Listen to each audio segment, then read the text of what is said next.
Bismillahirrahmanirrahim. Assalamualaikum warahmatullahi wabarakatuh. Teman-teman, kembali lagi dengan AM Course. Kali ini kita kembali membahas soal-soal Olimpiade Fisika. Nah, ini adalah soal-soal KSNK 2021. Tapi jangan salah sangka ya, ini memang soal asli. Lebih tepatnya itu katakanlah 95% soal asli. Ya. Apa maksudnya? Ini pernyataan dulu ya. Jadi ini bukan bocoran soal ya. Jadi saya mendapatkan ini dari hasil wawancara dengan siswa yang mengikuti KSNK. Kemudian ada beberapa siswa juga yang menanyakan soal-soal yang dia ikuti ya. Setelah dia ikut, kemudian ketika dia ikut tentu dia ada catat soal yang dia nggak bisa, kemudian atau yang dia penasaran, kemudian ditanyakan gitu ya, melalui berbagai media. Ada yang langsung, ada juga melalui media sosial. Nah, jadi di sini soalnya mungkin dari segi angka ya, mereka catatnya dari segi angka, atau ada juga yang catat soalnya lengkap. Nah, jadi makanya Mimin bisa bilang di sini 95% soalnya mirip dengan asli gitu ya. Jadi yang penting soalnya itu ide soalnya itu dapat gitu. Jadi siswanya itu catat, kadang-kadang cuma mencatat informasi penting dari soalnya, ada juga yang mencatat lengkap, tapi mereka nggak catat semua soal ya, tentu dong kan, nggak cukup waktu ya. Jadi di sini adalah beberapa soal yang Mimin rangkum sejauh ini. Jadi ini untuk part 1 5 soal dulu ya. Kemudian nanti kita akan lanjut di part-part selanjutnya sesuai dengan soal stok soal yang kita dapatkan. Buat teman-teman yang juga mungkin ikut ya peserta KSNK 2021 yang masih ingat soalnya atau punya catatan soal ketika ikut kemarin ya di kertas coret-coret dan sebagainya, boleh di inbox saja ya ke IG First Physics ya. First Physics. Nah, itu nanti ke IG ya. Jadi nanti mungkin bisa kita sama-sama bahas ya. Kemudian di sini tentu pembahasan ini bukanlah pembahasan resmi ya dari pihak penyelenggara ya. Ini adalah pembahasan versinya AM Course. Jadi silahkan untuk berdiskusi di kolom komentar kalau ada hal-hal yang mungkin janggal atau kalian punya pendapat lain. Oke, kita langsung saja ke soal yang pertama. Sebuah bola kecil masanya 4 kg bergerak pada bidang licin menuju lubang berjari-jari R 1 meter. Pada jarak D 2 meter dari pusat lubang ada kerikil. Masa kerikilnya lebih kecil dari masa bola. Bola menumbuk kerikil secara elastis ya, berarti koefisien restitusinya 1 nih kalau begini. Ini kita buat aja informasinya ya. Menumbuk secara elastis, ini maknanya koefisien elastisitas nilainya 1. Masa minimum kerikil jika bola akhirnya tidak masuk ke lubang adalah, nah di sini ada bentuk gambar ya yang kira-kira seperti ini gambarnya menurut penjelasan dari siswa yang mengikuti. Jadi di sini ada bola, kemudian ada kerikil yang menghalangi gerakan bola. Nah, di sini tantangannya adalah bolanya bergerak memang ya. Nanti bola bergerak katakanlah VB, tapi VB-nya nggak ada. VB ini kemudian menumbuk kerikil yang lagi diam gitu ya. Jadi kerikilnya diam ya. Di sini mungkin di bahasa soalnya nggak ada, tetapi kerikilnya diam ya dari penuturan siswa yang menjelaskan soal ini. Jadi kerikilnya diam. Nah, kemudian ada lubang. Nah, lubang ini itu nanti bolanya nabrak kerikil, tapi bolanya nggak boleh masuk ke lubang gitu ya. Sementara masa kerikil lebih kecil dari masa bola, maka yang ditanya adalah masa minimum kerikil. Jadi ditanyanya masa kerikil. Masa bolanya 4 kg. Nah, di sini tentu ada banyak peluangnya ya. Jadi kalau kita simulasikan ya. Jadi bola menabrak kerikil. Nah, kalau bolanya mantul, itu tentu bolanya nggak akan jadi masuk ke lubang. Tetapi yang ditanyakan ke kita di sini adalah dalam keadaan masa minimum kerikil ya. Jadi keadaan minimum yang ditanyakan ke kita, keadaan minimum. Masa minimum kerikil agar bolanya tidak masuk ke lubang. Nah, tentu kalau bolanya mantul balik itu berarti masa kerikilnya cukup besar Ya, kalau masa kerikil besar, ini bolanya bisa mantul balik. Kalau bolanya mantul balik, tentu dia nggak akan masuk ke lubang. Nah, tetapi ada syarat bahwa masa kerikil lebih kecil dari masa bola, gitu ya. Nah, teman-teman yang juga udah khatam bab momentum ya, udah tuntas bahas bab momentum, ada carcepnya gitu ya, ada konsep khusus. Jadi konsep khususnya itu jika E sama dengan 1 ya, atau tumbukan elastis sempurna ya. Kemudian jika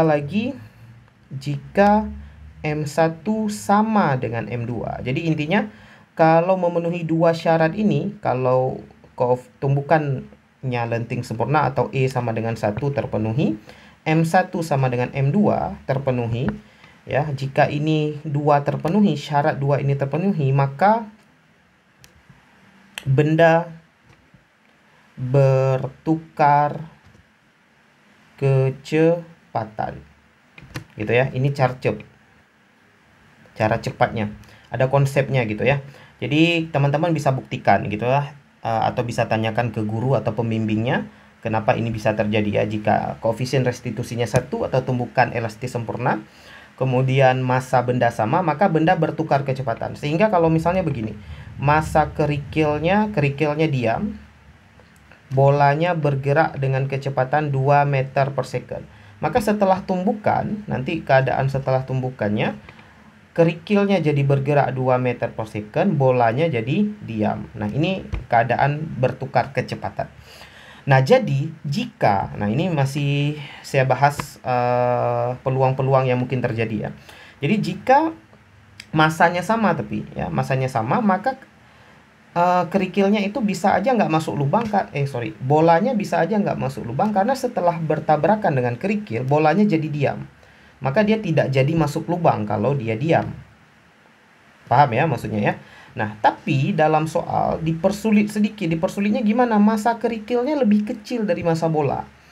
Ya, artinya kalau dalam soal tidak disebutkan masa kerikil lebih kecil dari masa bola, ya, maka kita bisa beranggapan sekecil-kecilnya masa kerikil ya sama aja lah dengan masa bola gitu. Sama dengan masa bola, maka itu akan menyebabkan bolanya berhenti setelah menabrak kerikil. Karena toh koefisien elastisitasnya itu adalah 1 gitu ya. Tapi dalam soal ini kita tidak bisa pakai cara ini, karena ada diketahui masa kerikil lebih kecil dari masa benda. Maka kita harus memikirkan cara atau kemungkinan lain atau peluang lain yang mungkin terjadi dari kondisi ini. Gitu ya. Nah, jadi kalau masa kerikil lebih kecil dari masa bola, gitu ya, tumbukannya juga elastis sempurna, ya, maka sulit bagi bola, ya, nggak bisa bagi bola ini untuk diam setelah menabrak kerikil, kecuali masanya sama atau lebih besar, itu bisa aja bolanya diam. Tapi kalau masanya lebih kecil, itu pasti bolanya tetap bergerak ke kanan.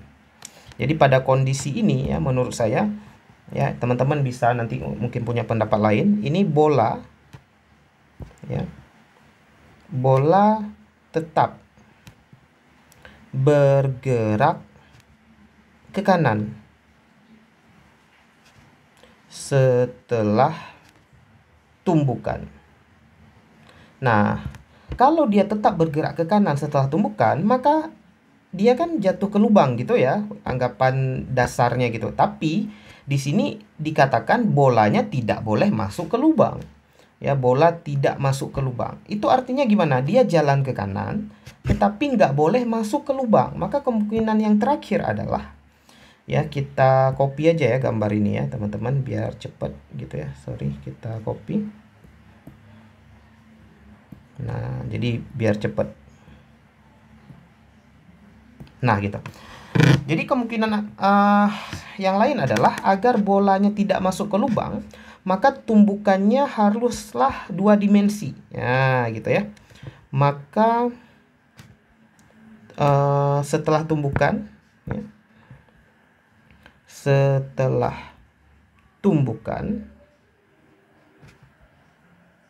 gerak bola dua dimensi. Dua dimensi ini gimana? Tentu di sumbu X dan Y gitu ya. Pada sumbu X dan sumbu Y gitu.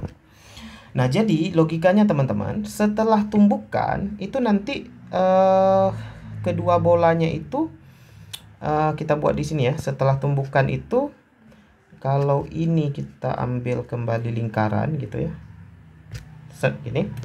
Kemudian bolanya di sini gitu ya, atau bolanya di sini nggak apa-apa. Kemudian kerikilnya di bawah gitu. Nah, jadi kalau ini kerikil, masa kerikil, ini masa bola gitu. Ini kerikil, ini bola. Nah, jadi nanti bolanya itu dia akan bergerak dua dimensi begini. Nah, kerikilnya juga pasti dua dimensi, nggak mungkin bola aja dua dimensi, karena kecepatan arah sumbu Y ini harus saling meniadakan, teman-teman. Nah, jadi bolanya bergerak dua dimensi, tapi nggak boleh masuk ke lubang. Artinya apa? Kita bisa proyeksikan begini. Jadi bolanya ini nanti dia menyinggung lingkaran, gitu ya, menyinggung lingkaran. Jadi ini harusnya sedikit ke bawah gitu ya, kalau kita gambar. Nah, kita nggak peduli dengan kerikil gitu ya. Tapi kerikil dia sudutnya nanti harusnya sama gitu. Sudutnya bisa aja berbeda. Bentar-bentar, saya gambar ini dulu ya. Set, gitu. Nah, gitu. Jadi kalau kita buat, ini adalah V bola aksen, ini adalah V kerikil aksen. Oke, nah jadi di sini kita misalkan begini ya teman-teman. Jadi sudut menyimpangnya ini kita simpulkan dengan theta. Nah, sudutnya ini sama. Oke, kemudian kita tinjau hukum kekekalan momentum pada kedua sumbu ya.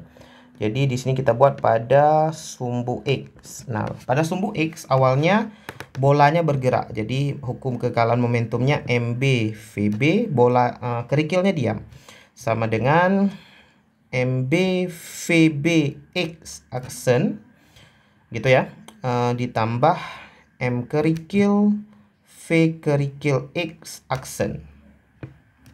Kemudian pada sumbu Y itu berlaku awalnya tidak ada yang bergerak di sumbu Y, berarti awalnya 0.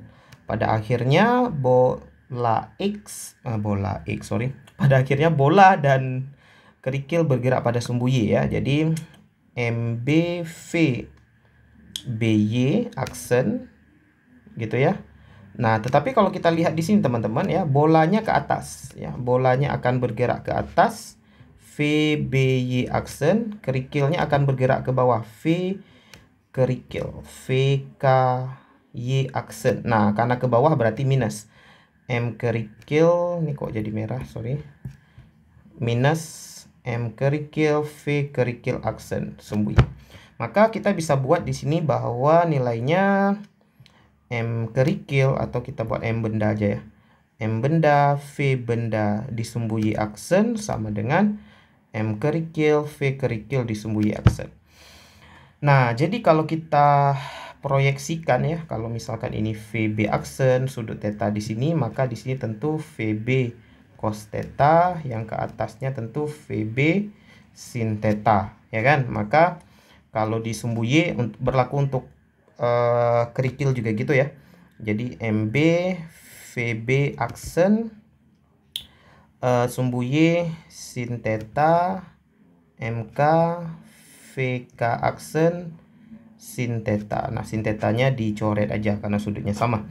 Maka di sini kita bisa dapat nilai VB aksen sama dengan M kerikil per 4. Karena tadi massa bolanya 4 kilo ya. Ya kan, yang atas tuh massa bola kecilnya 4 kilo.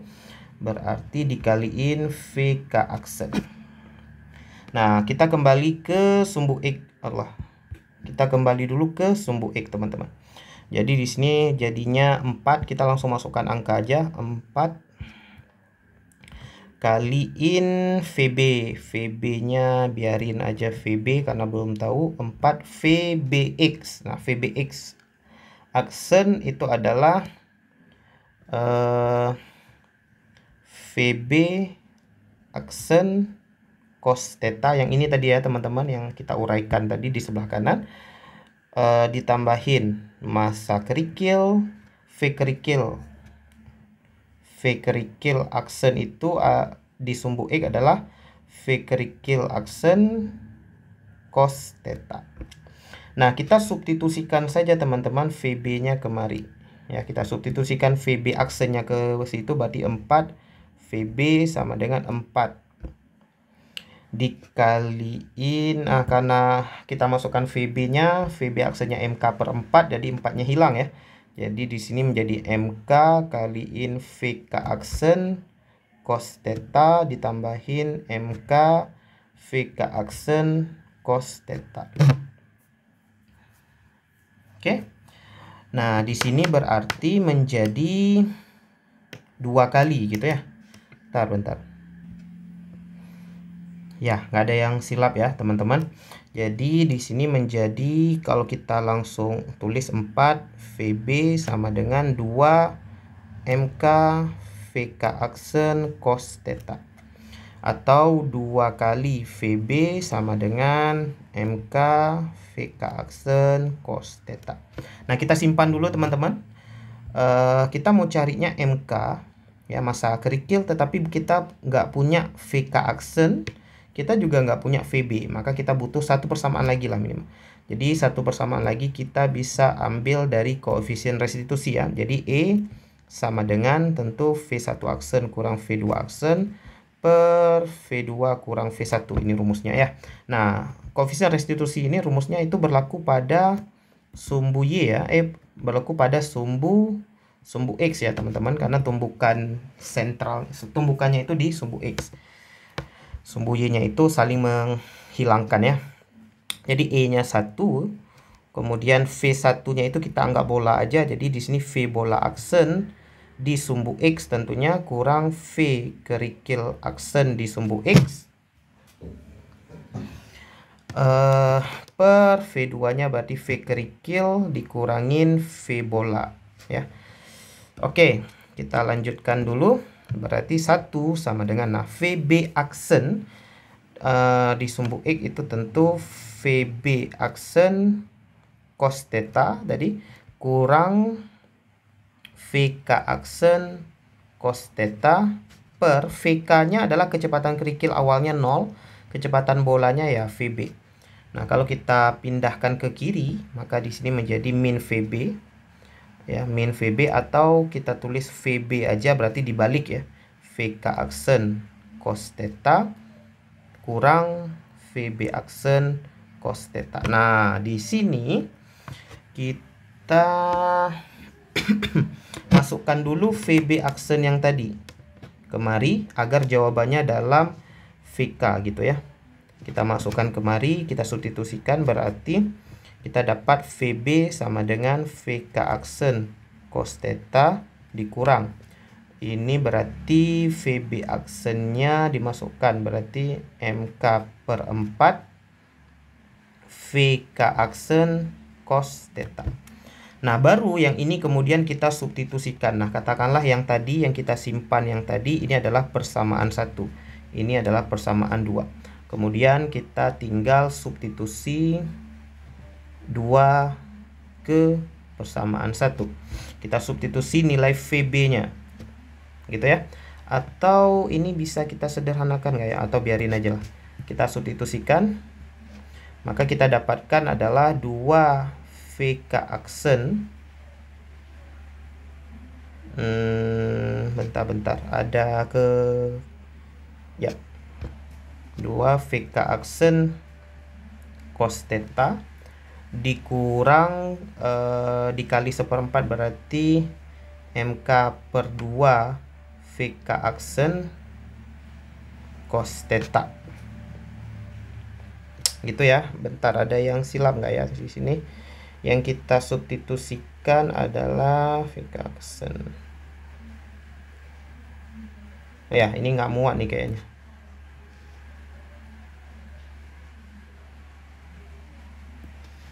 Kemudian sama dengan, ya kita mau cari MK ya teman-teman, udah bener sih. MK VK aksen cos theta. Nah, cos theta-nya ada di semua ruas, coret aja teman-teman. VK-nya juga ada di semua ruas, VK aksennya coret aja. Berarti sisanya adalah 2 dikurang MK per 2 sama dengan MK. Nah, dibawa ke sebelah kiri, 2 sama dengan setengah tambah 1, 3 per 2 MK. Berarti MK sama dengan 4 per 3 kg. Nah, perhatikan bahwa teman-teman 4 per 3 ini adalah lebih kecil dari 4 kg. Yang mana 4 kg ini adalah massa si bola tadi ya. Ya, massa bolanya 4 kilo, massa kerikilnya itu 4 per 3, artinya 1 koma gitu ya. Jadi lebih kecil. Nah, gitu. Jadi teman-teman kalau punya ide yang lain ya, itu silahkan, nanti kita saling berbagi lah, kita saling belajar. Oke. Begitu lebih kurang ide yang saya miliki gitu teman-teman. Kita lanjut ke soal selanjutnya. Di sini juga menarik ya soalnya. Sebuah bola pejal masanya M, 20 per akar 85 kg, berjari-jari R 20 cm, ingin digelindingkan di atas mangkuk kasar jari-jari 1,2 meter dengan radius revolusi 0,5 meter. Agar bola berputar dengan kecepatan sudut omega 18 radian per second, maka besar momentum sudut yang harus diberikan pada pusat massa bola adalah. Nah, di sini kalau kita lihat teman-teman, ada bola gitu ya. Jari-jarinya R kecil yang warna merah gini ya, jari-jarinya R kecil. Kemudian dia ingin digelindingkan di atas mangkok gitu ya, di dalam mangkok ya, dengan jari-jari revolusi. Jadi kalau kita gambar ya, ini tampak atas misalnya ya. Tampak atas. Ya, kita lihat dari atas. Ini bolanya gitu ya, dia ingin berputar di sini nih. Berputar, berevolusi di dalam mangkok gitu ya. Jadi ingin berputar di dalam mangkok dengan jari-jari revolusinya 0,5 R gitu. Ya, yang ditanyakan ke kita adalah besar momentum sudut yang harus diberikan pada pusat massa bola. Jadi agar dia bisa berputar di sini kan kita tentu harus berikan dorongan gitu ya. Nah, dorongan di sini harusnya F, tapi di sini nggak ditanya gayanya. Yang ditanyakan adalah momentum sudut yang harus diberikan. Nah, momentum sudut yang rumusnya tentu L sama dengan I kali omega. Nah, omeganya udah ada nih teman-teman ya. Jadi kecepatan sudut yang diinginkan dia berputar itu segini teman-teman. Jadi omeganya udah ada. Yang belum ada apa? I-nya teman-teman. I itu adalah momen inersia. Momen inersia bola pejal. Kita tahu rumusnya adalah 2 per 5 M kali R kuadrat ya. Tapi R-nya di sini adalah jari-jari bola. Ya, R yang kecil ini adalah jari bola. Nah, jadi ini adalah momen inersia bola pejal terhadap sumbu rotasinya. Jadi kalau misalnya kita punya bola itu berotasi terhadap sumbunya, itu segini momen inersianya. Nah, masalahnya apa? Masalahnya bola ini bukan berotasi terhadap sumbunya, tapi dia berevolusi di dalam mangkok dengan jari-jari 0,5 R. Artinya apa? Pusat rotasinya itu ada di sini teman-teman ya, ada di mangkoknya. Jadi dia berotasinya itu terhadap titik pusat si mangkok.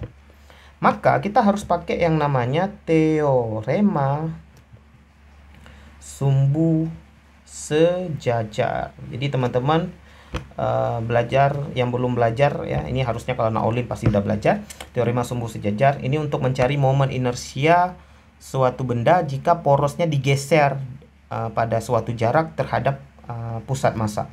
Jadi momen inersia yang baru itu adalah momen inersia pusat massa ya. Pusat massanya kalau di bola pejal yang ini tadi 2 per 5 mr kuadrat ditambah md kuadrat. D-nya adalah jarak geser. Jarak geser ya, jarak geser si porosnya. Jadi momen inersia yang baru itu adalah 2 per 5 mr kuadrat, R-nya jari-jari bola ya, R kecil diketahui, ditambahin md. D-nya adalah jarak gesernya teman-teman. Nah, jarak gesernya adalah 0,5 ya. 0,5 R dikuadratkan. R besar ya. R besarnya adalah jari-jari mangkok ya, diketahui juga. Jadi ini udah selesai soalnya ini teman-teman. Idenya adalah dua hal ini. Nah, ini nanti teman-teman boleh hitung sendiri saja ya. Hitung sendiri saja. Jadi intinya dimasukkan nih, kalau atau kita hitung sama-sama ya teman-teman. Kita hitung cepat aja sama-sama. Jadi I gitu sama dengan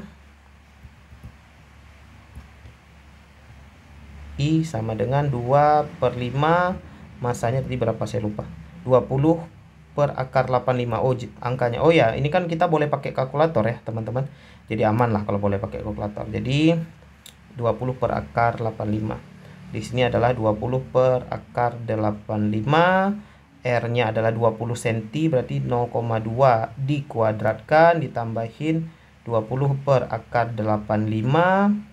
Setengah ini kita 0,5 ini kita anggap setengah, jadi di sini 1/4 R kuadrat, R besarnya adalah 1,2 meter, 1,2 dikuadratkan. Nah ini karena angkanya agak ribet ya teman-teman, silahkan pakai kalkulator dicari sendiri angkanya berapa.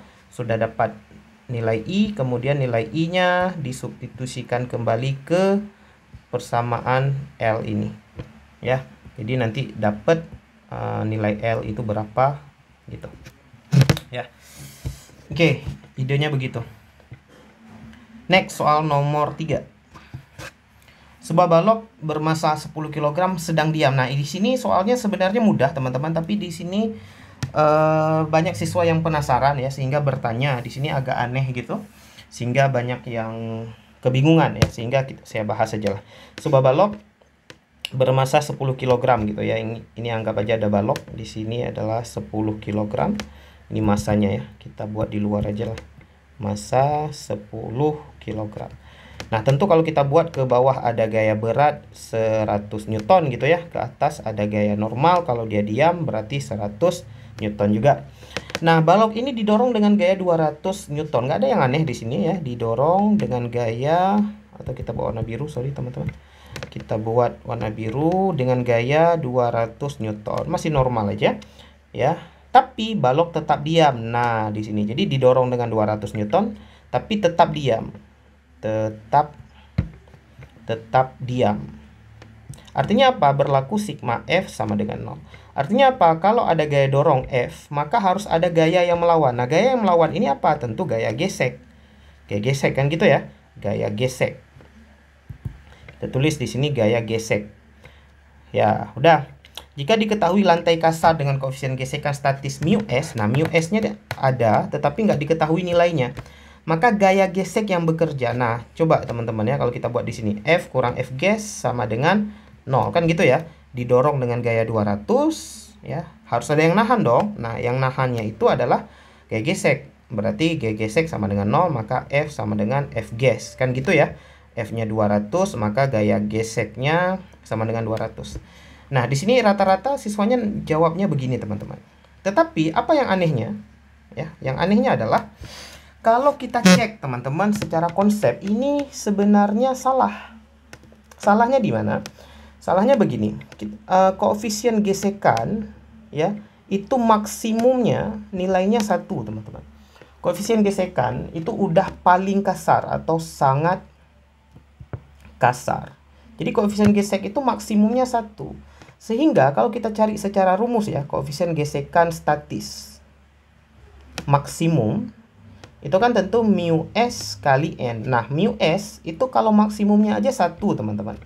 Kali N, N itu gaya normal, itu di sini 100. Maka gaya gesek statis maksimumnya cuman bisa 100 Newton, teman-teman. Ya, jadi gaya gesek maksimumnya itu cuman bisa 100 Newton. Tetapi kalau kita cari secara hukum Newton yang ini, gaya geseknya harusnya 200 untuk membuat balok ini diam. Maka gimana nih solusinya? Apakah salah soal? Enggak, sepertinya di sini mereka menguji konsep yang ini ya, teman-teman. Jadi nggak akan mungkin semudah ini gitu. Ya, jadi mereka menguji konsep gaya gesek ya. Jadi gaya gesek itu, koefisien gesek itu maksimumnya 1. Ya, nggak mungkin mu S itu 2 gitu. Ini kalau begini, gaya geseknya 200, ini berarti mu S-nya 2 nanti kalau teman-teman cari. Nah, jadi kemungkinan walaupun tidak disebutkan dalam soal, mungkin ada gaya lain yang menahan di sini, ya, dimana gaya lain ini itu kita nggak tahu, ya, kita buat aja warna hijau.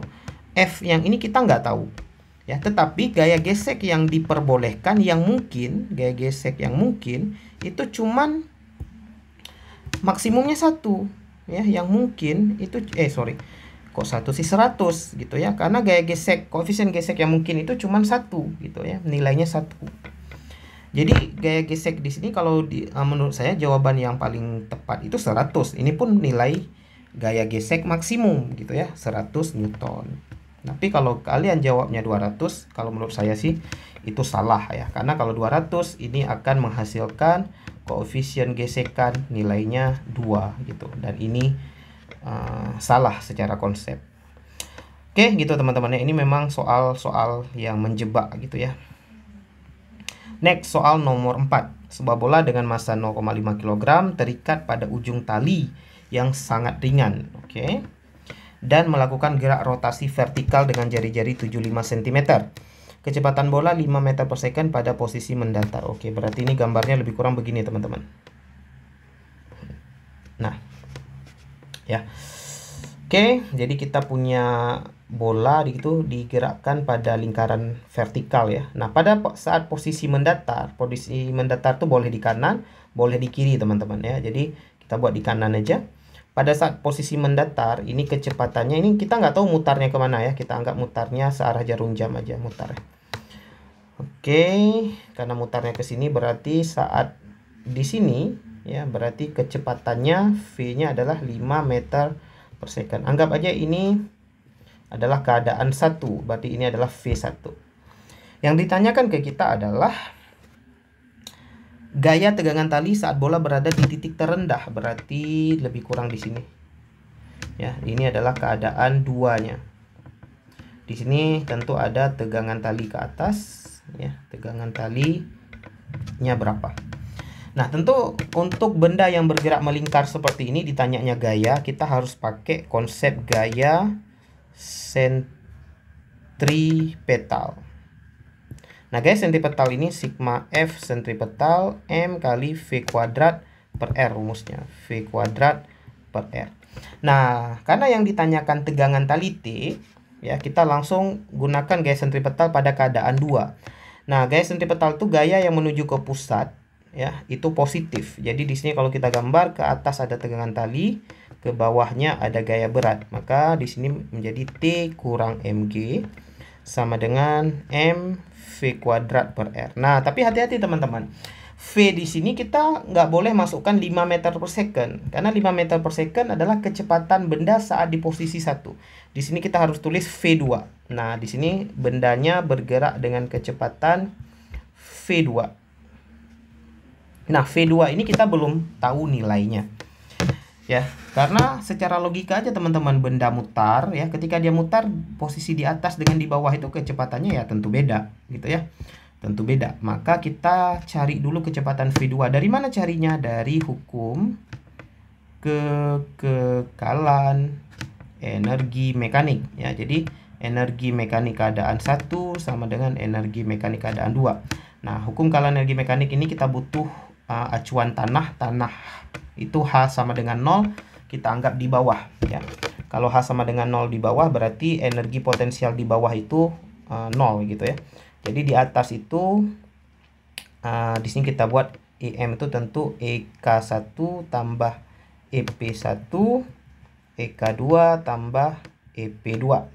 Nah, EK1 tentu setengah MV1 kuadrat EP1 MG R ya, karena ketinggian benda ya ketika posisinya mendatar itu adalah sama dengan R ya, sama dengan jari-jari benda. Ini sama dengan EK2 tentu setengah MV2 kuadrat. Nah, EP2 itu sama dengan 0 karena H2-nya tadi 0 ya, yang ini ya, H2-nya sama dengan 0, maka MGH2 nilainya 0. Udah, ini dengan kita coret-coret M gitu, kita masukkan nilainya setengah V1 kuadratnya 25 gitu ya, ditambahin atau ini ya kita masukkan aja lah ya 9,8 ya, gravitasi 9,8. Jari-jarinya berapa sih tadi?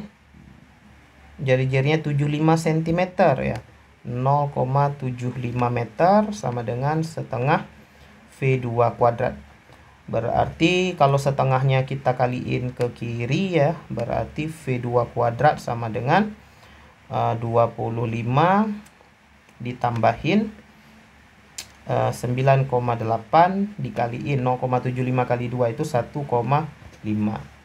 Nah, kita masukkan ini ke nilai yang ini. Kita nggak perlu cari akarnya, biarin aja.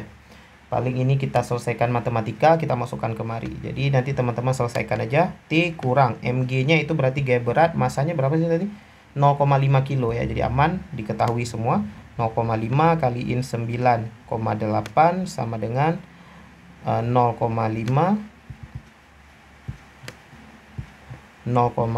dikaliin V kuadratnya yang tadi 25 ditambah 9,8 kali 1,5 dibagi dengan jari-jarinya itu 0,75. Nah, ini teman-teman tinggal selesaikan aja, akan dapat nilai T sekian Newton. Itu ya. Jadi ini konsep gaya sentripetal plus hukum kekekalan momentum. Hukum kekekalan energi mekanik. Oke, last one, teman-teman. Soal terakhir. Sebuah mobil bergerak dengan percepatan tangensial tetap, artinya 0,62 meter per second kuadrat, di sepanjang belokan jalan mendatar. Berjejari R 40 meter. Nah, jadi, apa ya? Ini konsep tikungan ya. Konsep berbelok di tikungan. Ini teman-teman, ada cara cepatnya sebenarnya. Ada cara cepatnya. Jadi ada yang namanya kecepatan minimum di tikungan. Nah, tikungan ini pun ada 3 variasinya teman-teman. Ada 3 variasinya. Nah, di sini masing-masing ada penurunan rumusnya. Teman-teman bisa cari di Google ya. Kasus kecepatan minimum di tikungan itu ada rumus jadinya ya. Jadi tikungan itu ada tikungan yang datar.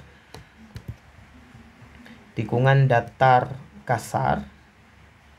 Itu kecepatan minimumnya itu adalah akar mu GR gitu teman-teman. Ya, ini ada penurunannya ya. Kemudian ada tikungannya itu miring. Ada yang tikungannya miring kasar, ada yang miring licin. Nah, ini juga ada kecepatan minimumnya, ini ada kecepatan minimumnya. Nah, ini silahkan teman-teman browsing aja ya, biar ada usaha lah ya, biar teman-teman, maksud saya biar tahu penurunannya gimana gitu ya. Jadi kalau saya berikan semua, nanti teman-teman nggak cari lagi penurunannya, karena untuk olimpiade teman-teman harus bisa harus tahu lah dari mana penurunannya. Oke. Nah, karena di sini keadaannya itu adalah tikungan yang datar, nggak dibilang kemiringan jalan ya, jalannya dibilang jalan yang datar, di sini jalan mendatar. Ya, maka kita pakai mu GR. Nah, tapi karena di sini cuman keadaan mendatar, maka saya kasih tahu dari mana penurunannya ya. Jadi kecepatan minimum di tikungan yang mendatar itu ketika ada tikungan gitu ya. Jadi ini anggap aja benda gitu ya. Ini kecepatan ya. Kemudian ke sini itu tikungan itu sebenarnya bagian dari lingkaran ya, teman-teman. Jadi kalau nggak ada gesekan ya, jadi gaya gesek itu yang akan berubah menjadi gaya sentripetal ya. Jadi gaya gesek itu yang menahan benda biar dia nggak kelempar. Teman-teman bayangin aja kalau teman-teman belok di tikungan terlalu kencang, ini teman-teman pasti kelempar keluar keluar tikungan. Yang menyebabkan teman-teman, yang menyebabkan kita tertahan di tikungan itu adalah gaya gesek. Makanya di sini gaya gesek mv sama dengan gaya sentripetal, mv kuadrat per r ya. Gaya gesek itu karena di bidang datar ya. Kalau benda di bidang datar ya, tentu gaya gesek itu mu kali n. Gitu kan? Nah, n-nya pun kita langsung, n-nya adalah mg karena di bidang datar. Ya, nilai n sama dengan mg sama dengan mv kuadrat per r. Ya, m-nya tinggal dicoret, maka di sini menjadi mu gr sama dengan v kuadrat. Maka v sama dengan akar mu kali g kali r. Gitu ya penurunannya. Yang lain nanti tikungannya miring teman-teman. Jadi yang ini itu nanti tikungannya miring seperti ini, maka di sini ada uraian lagi gaya normalnya. Kemudian ada gaya sentripetalnya, uraian lagi. Oke, silakan dipelajari. Nah, sekarang pokoknya kalau teman-teman tahu rumus cepat ini, maka ya udah paling 1 menit selesai ini. Nah, jari-jarinya 40 meter. Koefisien geseknya 0,2. Mobil mulai dari keadaan diam. Jarak yang dapat ditempuh mobil tanpa slip adalah. Jadi di sini kita langsung aja sebenarnya teman-teman. Jadi kita pakai VT sama dengan V0 tambah A kali T. Nah, V0-nya 0 karena kecepatan mulai dari keadaan diam ya, dalam soal tadi mulai dari keadaan diam, yang ini diketahui dari keadaan diam. Oke, kemudian VT-nya sama dengan akar mu kali G kali R sama dengan A. Oh, sorry teman-teman. Kita butuhnya jarak ya. Butuhnya jarak, bukan waktu. Saya pikir yang ditanyakan waktu tadi. Jadi yang ditanyakan adalah jarak. Maka kita pakai rumus VT kuadrat, V0 kuadrat ditambah 2 kali A kali S. V0-nya 0. VT kuadratnya berarti mu GR, karena dikuadratkan akarnya jadi hilang, 2 kali A kali S. Maka S sama dengan mu kali G kali R per 2A. Udah selesai gitu ya. Ini kita selesaikan aja. Mu-nya berapa sih angkanya tadi? 0,2. Mu-nya 0,2. G-nya 9,8. Jari-jarinya tadi 40 meter. Ya, ini jari-jari tikungan ya teman-teman. 40 meter. Per 2 kali A-nya adalah 0,62. 0,62. Nah, ini jadi S-nya berapa sih nih? Oke, 2 hilang dengan 2, sisa 0,1 hilang dengan 0,40. Jadi sisanya adalah 9,8 kali 4 per 0,62. Berarti ini sisanya sama dengan 98 kali 4 bagi 6,2. Gitu ya. Atau ya sama aja sih. Atau ini bagi 2 lagi aja. Nah, ini tentu bisa pakai kalkulator ya teman-teman. Ini 98 kali 2 per 3,1. Ya, ini selesaikan aja lah ya, intinya dapat S-nya sekian meter ya. Oke gitu teman-teman, 5 soal dulu ya untuk kali ini. Jadi teman-teman yang punya catatan, jangan lupa, yang masih ingat soal-soal yang pernah keluar, silahkan di kolom komentar boleh gitu ya, atau boleh ditulis tangan, di foto, kemudian dikirimkan ke Instagram kita di First Physics gitu ya, agar kita bisa diskusikan sama-sama. Oke, kita akhiri, semoga bermanfaat. Jangan lupa subscribe, like, dan share ke teman-teman yang lain agar bisa sama-sama belajar. Kita akhiri, alhamdulillahirabbil alamin. Assalamualaikum warahmatullahi wabarakatuh.